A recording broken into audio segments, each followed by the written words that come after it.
तो दोस्तों जैसा कि मैंने वादा किया था, खास टॉपिक्स आपके लिए चल रहे हैं और खास क्वेश्चंस आपके लिए चल रहे हैं और आप इनका दमदार तरीके से फायदा उठाएंगे।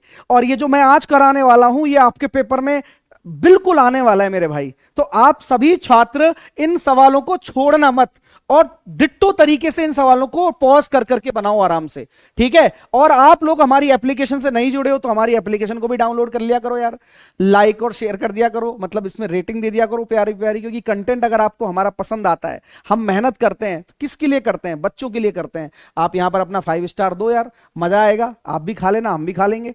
और हमारे नए बैचेस भी आ गए हैं जिसमें आप जुड़ सकते हो हमारी एप्लीकेशन पर जाकर। ऑफर बस खत्म होने वाला है मेरे भाई, फायदा उठाना आपका काम है, मेरा काम तो आपको बताना है मेरे दोस्त।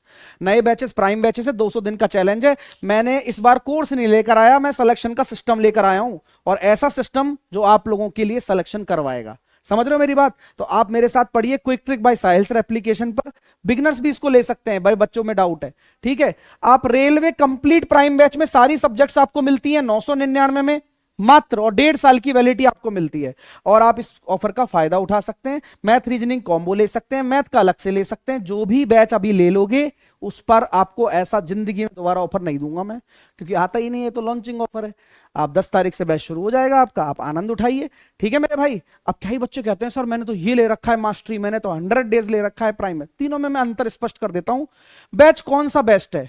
सारे ही अच्छे बैच हैं, बस नए बैच का फर्क है। ये नया बैच है, अभी आया है। वो ओल्ड बैच है, इसमें डिटेल फाउंडेशन है, सब कुछ है, बीओडी अवेलेबल है। आज पहले से दिन से पढ़ना है, सारा कंटेंट एक दिन में मिल जाएगा। 100 डेज टारगेट बैच है, इसमें सारा क्विक रिवीजन है, जेब में रख के 6 एग्जाम देने जा रहे हो साल भर में तो भी रिवाइज करके जा सकते हो।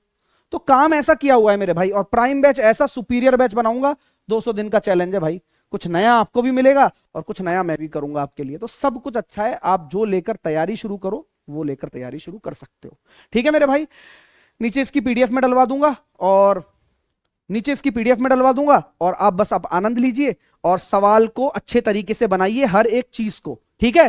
कोई कॉम्प्रोमाइज नहीं चाहिए, कुट जाओगे भाई साहब फ्री में, ठीक है ना मेरे दोस्त। और लाइक शेयर जरूर करिएगा, ओके। All the best. चलिए अब सेशन शुरू करते हैं अपन। आइए शुरू करते हैं। पहला सवाल आपकी स्क्रीन पर रख दिया है मैंने, इसका जवाब आप मुझे देना शुरू करिए। क्या आपका आंसर आता है? इस सवाल का जवाब क्या आता है? ठीक है कि एक कार 5 घंटे में 275 किलोमीटर की दूरी तय करती है। यदि उसकी चाल 5 किलोमीटर प्रति घंटा कम कर दी जाए तो 250 किलोमीटर की दूरी को तय करने में कितना समय लगेगा? आप बता सकते हो क्या? ये बिल्कुल सवाल, ऐसे सवाल आ रहे हैं कि 275 किलोमीटर की दूरी को 5 घंटे में तय करती है, तो जवाब आ गया भाई 55 और 55, यानी कि जो रफ्तार आ गई है वो 55 किलोमीटर प्रति घंटा आ गई है, ठीक है। अब यदि इसकी चाल को 5 किलोमीटर प्रति घंटा कम कर दिया जाए तो 250 किलोमीटर तय करने में कितना समय लगेगा? अगर रफ्तार को 5 किलोमीटर प्रति घंटा कम कर दिया जाए, यानी कि 50 किलोमीटर प्रति घंटा आपकी रफ्तार हो गई है, तो 250 किलोमीटर को तय करने में कितना समय लगने वाला है? तो आप लोग डायरेक्ट जवाब दे देंगे कि सर 5 घंटे लगने वाले हैं। कोई गल नहीं, कोई टेंशन नहीं, इस तरह का सवाल आसानी से फोड़ दूंगा सर मैं। अगला सवाल आपकी स्क्रीन पर देखो, ये जरूर आ जाता है कि कभी भी बोला जाए कि अपनी सामान्य चाल की 5/7 चाल से चलने पर मनीष अपने कार्यालय 20 मिनट लेट पहुंचता है। यानी कि अगर 7 अगर उसकी स्पीड है सामान्य, लेकिन चल वो 5 से रहा है, तो जैसे ही कोई अपनी स्पीड को कम करता है तो वैसे ही उसका जो समय है वो बढ़ जाता है। समय कितना बढ़ रहा है? 2 अनुपात, और वह 2 अनुपात वो किसके बराबर है? 20 मिनट लेट हो रहा है ना भाई, लेट तो हो ही रहा है। तो 1 अनुपात बराबर हो गया 10 मिनट, आपका 1 अनुपात बराबर हो गया 10 मिनट। तो सामान्य स्पीड पे जो संगत टाइम होगा वही सामान्य समय होगा, और इसी को ही हम 50 मिनट कह देंगे कि भाई यही अपना सामान्य समय है 50 मिनट, यही अपना सामान्य समय है 50 मिनट, आपका एक सामान्य समय हो गया। क्लियर है भाई?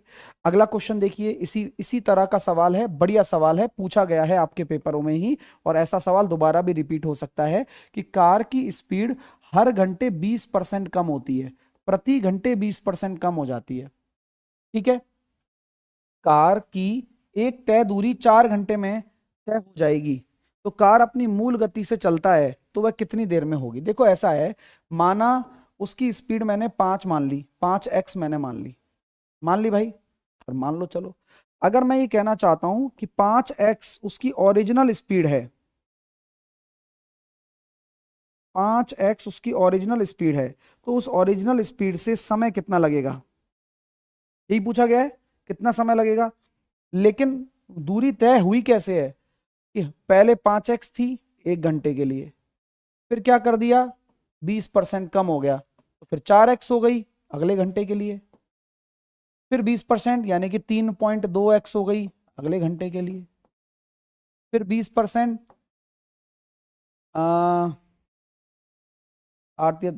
2.56x अगले घंटे के लिए। बात आपको समझ में आ गई। तय दूरी 4 घंटे में कर रहे हैं अपन, जब 20-20% हर घंटे कम हो रहा है तो ये दूरी ऐसे चल रही है, ये कुल दूरी है। अब यही दूरी अगर ओरिजिनल स्पीड से तय करेगा तो कितना टाइम लगेगा, यही क्वेश्चन ने पूछा है। तो क्वेश्चन में खास बात समझ में आ गई आपको, क्या है 5 और 4 9 और 3 12.2 और 2.56, तो 6 7 14.76/5।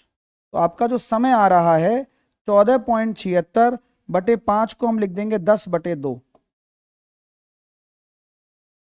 6 दूनी 12, 7 दूनी 14 और 1 15, 28 और 1 29, 2.952 आंसर आ गया मेरे भाई।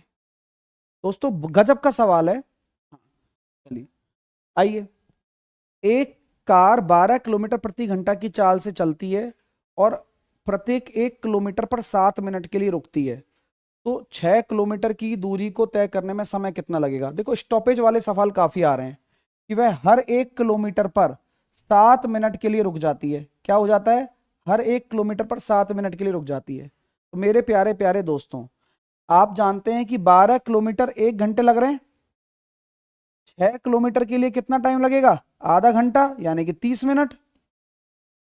और कहानी ये कह रहा है कि हर 1 किलोमीटर पर 7 मिनट के लिए रुकती है, हर 1 किलोमीटर पर। तो जैसे ही 6 किलोमीटर तय करूंगा तो उसमें कितनी बार, 5 बार, एक कम। ऐसा क्यों, क्योंकि मैं आपको पहले भी बता चुका हूं 5 बार रुकेगी 7-7 मिनट के लिए, तो कुल मिलाकर 35 मिनट स्टॉपेज का आ गया। तो आपको कितना समय लगेगा, 65 मिनट लगेंगे। कितना, 65 मिनट लगने वाले हैं। कितना लगने वाला है, 65 मिनट लगने वाले हैं। अच्छा हाँ, और ये क्वेश्चन पेपर में आ रहा है इस टाइप का, तो मैंने आपको ऑलरेडी एक्सपेक्टेड में भी करवा रखा है। ओके, तो आप आसानी से कर भी सकते हो इस सवाल को। और मैंने ये भी समझाया कि क्यों 5 बार रुकेगा। देखो जब कोई चलता है तो चलता है तो रुका ही रहता है बेचारा, तो उसका टाइम काउंट नहीं होगा। 1 किलोमीटर चला, यहां पर रुक गया, फिर अगला 1 किलोमीटर चला, यहां पर रुक गया, फिर अगला 1 किलोमीटर चला, यहां पर रुक गया, फिर अगला 1 किलोमीटर चला, यहां पर रुक गया, फिर अगला 1 किलोमीटर चला, 1 2 3 4 5, यहां पर रुक गया, और ये 6वां किलोमीटर। अब जब यहां लास्ट पहुंच जाएगा डेस्टिनेशन पर, ये उसका है डेस्टिनेशन। डेस्टिनेशन पता है क्या होता है, उसका एंड पॉइंट, यहां पर उसको पहुंचना है। हमेशा जिंदगी में याद रखना कि हमेशा सफर में रुकना पूछा जाता है, 1 बार 2 बार 3 बार 4 बार और 5 बार। सफर में आप 5 बार रुके हो 7 मिनट के लिए, शुरुआत वाले और एंड वाले का लेते नहीं है भाई टाइम, ये ध्यान रखना, ये बहुत बड़ा कंसेप्ट है टाइम स्पीड डिस्टेंस का। ठीक है मेरे भाई, क्लियर है, चलिए समझ में आ गई बात। ओके दोस्त, अगला सवाल देखिएगा। दो कारें हैं, पी पी से क्यू की ओर और क्यू से पी की ओर एक ही समय से चलना शुरू करती हैं।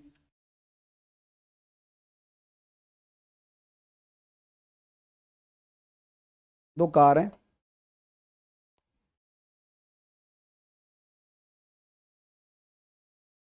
दो कार हैं भाई, एक कार आपकी ये रही,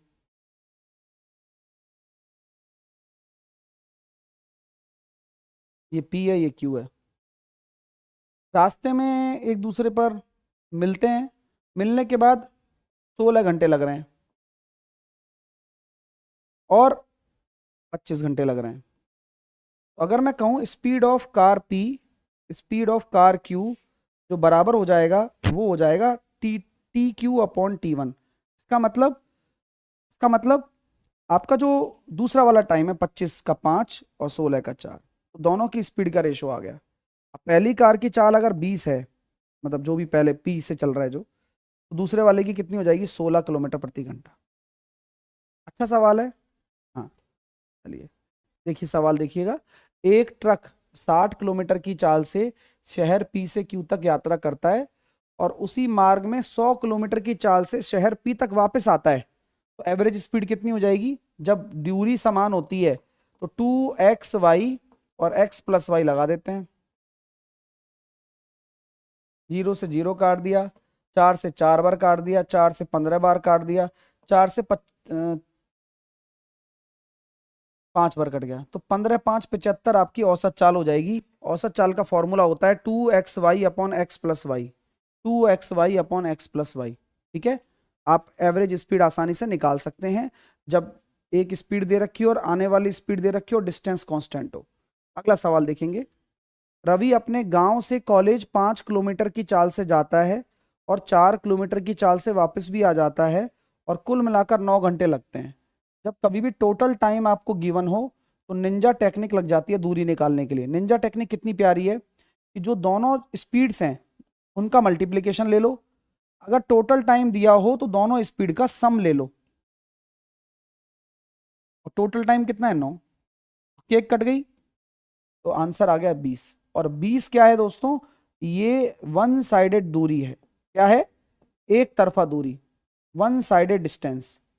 जब आप गांव से कॉलेज जाते हो तो एक तरफा जो दूरी होती है वो ये है, यही डी है वो।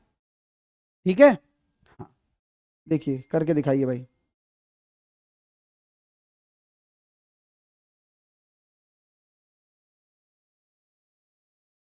चलिएगा करो, इस सवाल का जवाब दो।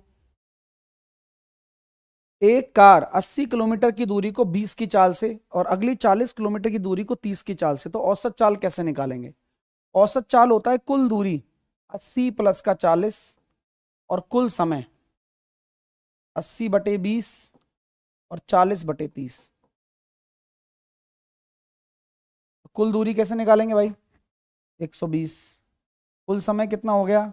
4 + 4/3, 120 इंटू 3/16, 8 दूनी 16, 15 8 120, 22.5 आंसर आ रहा है। जिसका भी अगर आ रहा होगा तो बिल्कुल ठीक है। कुल दूरी बटे कुल समय, सिंपल सा यही फॉर्मूला लगाना है, ज़्यादा दिमाग ही नहीं लगाना है, सिंपल है। अगला करके दिखाओ चलो। एक व्यक्ति एक व्यू पॉइंट तक पैदल जाता है और अपनी कार से स्थिर चाल बनाए रखते हुए शुरुआती बिंदु पर वापस लौटता है। आप पॉइंट समझ रहे हो कि मतलब यहां पर एक घर है उसका, मान लो एक ये व्यू पॉइंट है। क्या गया? पैदल तो चलकर गया और कार से लौट रहा है, मतलब यहां पर कार चुरा ली उसने। ठीक है, तो ऐसा करने में उसको टोटल टाइम लग रहा है 8 घंटे 15 मिनट, ये सब करने में उसको, है ना, आने जाने में जो भी है। अब दोनों तरफ अगर वो कार से जा रहा होता, मतलब घर से ही अपनी कार लेकर जा रहा होता, कार से ही जा रहा होता और कार से ही वापस आ रहा होता, तो क्वेश्चन ने ये कहा है कि उसको 5 घंटे कम लगते। यानी कि आप मुझे बताओ क्या 3 घंटे 15 मिनट लगते उसे? हाँ या ना? यहां तक किसी को कोई समस्या तो नहीं है, किसी भी स्टूडेंट को? तो मेरे प्यारे दोस्तों, अगर वो दोनों 2 बार पैदल जाए और 2 बार कार से वापस आए तो यही टाइम कितना हो जाएगा? 16 घंटे, 16 घंटे 30 मिनट। तो प्यारे प्यारे दोस्तों, दोनों तरफ कार का टाइम ये रहा, दोनों तरफ पैदल का टाइम निकालना है तो घटा दो। 16 में से 3 15 घटा दो तो 13 15 हो गया भाई। डी विकल्प का आप चयन कर लीजिएगा। 60 किलोमीटर की दूरी तय करने में प्रणय को अमन से 6 घंटे ज्यादा लगते हैं। यदि प्रणय अपनी चाल को दुगना कर लेता है तो उसे अमन से 9 घंटे कम लगते हैं। बात समझे आप कि 60 किलोमीटर की दूरी है, प्रणय अपनी चाल को डबल कर रहा है, तो प्रणय की पहले चाल 1 थी और अब 2 हो गई। ये प्रणय है, प्रणय, प्रणय की स्पीड, प्रणय का टाइम, तो टाइम का रेशो हो जाएगा सर 2:1। अब टाइम डिफरेंस कहां से पैदा हो गया बताना मुझे जरा। 60 किलोमीटर की दूरी 6 घंटे ज्यादा लग रहे थे प्रणय को अमन से, और प्रणय अपनी चाल को डबल करा तो अमन से 9 घंटे कम लग रहे, तो यहां पर जो टाइम डिफरेंस आ रहा है वो आ रहा है 15 घंटे का। समझ में आ गया ना? क्यों? क्योंकि पहले तो 6 घंटे ज्यादा ले रहा था प्रणय को अमन से, ज्यादा लग रहा था, और जैसी दुगनी करी अब 9 घंटे अमन से कम लग रहे हैं। 15 घंटे का गैप आ गया, यानी कि यहां पर हम ये कह सकते हैं कि ये 30 घंटे हो गया। प्रणय अपनी ओरिजिनल चाल से चल रहा है तो प्रणय अपनी ओरिजिनल चाल से 30 घंटे ले रहा है, ओरिजिनल चाल से। तो प्रणय की ओरिजिनल चाल कितनी है? तो 60 किलोमीटर की दूरी को 30 घंटे में तय कर रहा है, तो 2 किलोमीटर प्रति घंटा। ये प्रणय की ओरिजिनल चाल है, प्रणय की ओरिजिनल चाल है। बढ़िया सवाल है भाई। किसी को कोई समस्या, किसी को कोई टेंशन तो नहीं है? ऐसे सवाल बना लोगे ना, फोड़ लोगे ना? हाँ या ना में जवाब दे दो भाइयों पर। लो जल्दी से, फटाफट से, जल्दी से करो। और टेंशन 1% की भी बना लो। अगला सवाल आपकी स्क्रीन पर है, जल्दी से करिए। एक चोर को एक पुलिसकर्मी 200 मीटर की दूरी से देख लेता है। पुलिस वाला चोर को देख लिया, ये पुलिस वाला है, ये चोर है, 200 मीटर। अब जैसे ही पुलिसकर्मी पीछा करना शुरू करता है, चोर भी भागने लग जाता है। अब चोर भाग रहा है 9 की चाल से और पुलिसकर्मी भागेगा 10 की चाल से। पकड़े तो जाएंगे, तो चोर पकड़े जाने से पहले कितनी दूरी भागेगा? बड़ा सिंपल तरीका बताऊं, चोर कितनी दूरी भागेगा? तो 200 मीटर। दोनों की रिलेटिव स्पीड कितनी है? 1। सापेक्ष चाल, जब पुलिस चोर का पीछा भाग करेगा तो समान डायरेक्शन में भागेंगे 1। और ये आ गया टाइम, और आपको निकालना है कि चोर कितना भागेगा। तो चोर की स्पीड का गुणा कर दो, तो दूरी आ जाएगी 1800 मीटर। और 1800 मीटर को कहते हैं 1.8 किलोमीटर। 1800 मीटर को कहते हैं 1.8 किलोमीटर। रिलेटिव स्पीड और 9, कोई किलोमीटर प्रति घंटा को बदलने की जरूरत नहीं है, क्योंकि ऑलरेडी यहां किलोमीटर प्रति घंटा है, यहां पे भी किलोमीटर प्रति घंटा है, उससे कट जाएगा 1800 मीटर। मीटर 1.8 किलोमीटर होता है। अगला सवाल करके बताइए। आप लोग करेंगे इस सवाल को, जल्दी से करिए भाई, पता तो चले कि कितना दम है तुम्हारे अंदर ऐसे सवालों को करने का। एक चोर एक पुलिसकर्मी को देख लेता है, सर देख लिया, और वह 18 मीटर पर सेकंड की चाल से भागने लगता है। कौन? चोर भागने लगता है। 12 सेकंड के बाद पुलिसकर्मी भी एक निश्चित चाल से उसका पीछा करना शुरू करता है। तो आप मुझे बताओ, 18 की रफ्तार से 12 सेकंड के कितनी दूरी तय कर लेगा? तो 12 अट्ठे 96, 12 एकम 12 और 216 मीटर तय कर लेगा। अब 216 मीटर तय कर लेगा, पुलिसकर्मी चोर तक पहुंचने में इतना मीटर तय करता है। आप मुझे बताओ 216 मीटर के कितने गैप?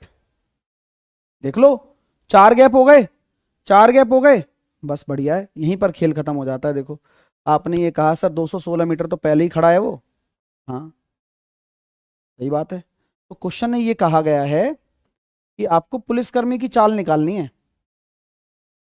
ये मुझे बताओ, पुलिसकर्मी भागा 864 मीटर ही तो भागा है, और चोर कितना भागेगा? चोर जब पुलिसकर्मी उसका पीछा करना शुरू करता है तब चोर 216 कम भागेगा, यानी कि 648।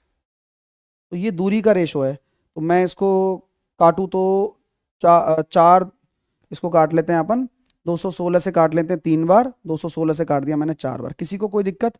ये डिस्टेंस का रेशो है, टाइम सेम है तो स्पीड का रेशो भी यही होगा। हाँ, तो 3 बराबर अगर 18 है तो इसकी स्पीड कितनी हो जाएगी? 24। बस पुलिसकर्मी की स्पीड हो जाएगी 24। हाँ भाई, मजा आ गया? आना ही था वो तो, क्यों नहीं आएगा मजा? मजा तो दिया ही गया है आपको। तो भैया अगर आपको पसंद आया है तो लाइक शेयर करेंगे आप, पीडीएफ नीचे मिल जाएगी, एप्लीकेशन डाउनलोड कर लेना, Google play store, Apple play store सब पे मिल जाती है। और रेटिंग भी करो यार, 5 स्टार कम से कम, चॉकलेट खा लेंगे फिर अपन। नए बैच आपके आ रहे हैं, 10 तारीख से शुरू हो गए हैं और आ चुके हैं, आप ज्वाइन कर लो, ऑफर चल रहा है, इससे बढ़िया मौका नहीं मिलेगा। आराम से मैं तो क्वेश्चन देता हूं, बच्चा सोच समझ के बढ़िया तरीके से ले हमारा, ठीक है। रेलवे प्राइम बैच नाम है उसका, जिसमें सारी सब्जेक्ट इतने में 1.5 साल की वैलिडिटी। अलग अलग लेना चाहते हो कॉम्बो ले सकते हो, मैथ रीजनिंग का भी डाला है, मैथ का भी है, अलग अलग भी है, ठीक है। तो जो भी ले लोगे यही ऑफर है, इससे बढ़िया दोबारा नहीं आएगा। अब आप डिसाइड करो कि आपको ऐसी अटेम्प्ट देना है इधर उधर भटक कर, या सिलेक्शन लेना है। ये ध्यान रखना, भीड़ पे भरोसा नहीं करना है, मेहनत पे करना है। आपको अगर मेहनत में कोई कमी नजर आए तो बोल देना, हमारी तो नहीं छोड़ते हम कमी, और इसी वजह से सिलेक्शन देते भी हैं लगातार। तो मैं 200 दिन देने के लिए रेडी हूं, आप मेरे साथ रेडी हैं तो तैयार हो जाइए। एप्लीकेशन को डाउनलोड करके पेड कोर्स में जाकर प्राइम बैच आप ज्वाइन कर सकते हो। कोई कूपन नहीं लगाना और कोई क्यूआर पे पेमेंट नहीं करना, अपने यूपीआई से पेमेंट करो, बढ़िया, ठीक है। फाउंडेशन लेना है तो वीओडी ले सकते हो, इनके लिए भी कूपन लगा हुआ है, टारगेट लेना टारगेट ले सकते हो, जैसी आपकी मर्जी हो। मैंने आपको बता भी दिया है, शुरू में ही बता दिया कि भाई कौन सा बेस्ट है, जो आपको लेना है आपकी सहूलियत के लिए सारे बेस्ट हैं। ये वीओडी है, ये टारगेट है जल्दी रिवीजन के लिए, और ये प्राइम बैच है जो नया है, जिसमें थ्योरी व्योरी सब होगा, क्वेश्चन भी होंगे। तो लीजिए एप्लीकेशन को डाउनलोड करिए और हमारे चैनल को सब्सक्राइब कर लो यार। कोई क्वेरी है तो कॉल या व्हाट्सअप भी कर सकते हो आप, ठीक है। थैंक यू सो मच, इतना प्यार देने के लिए धन्यवाद, आपका बहुत बहुत आभार। ऑल द बेस्ट, अच्छे से पढ़ाई करो, मेहनत करते रहो, और सेशन कैसा लगा कमेंट करके बताओ।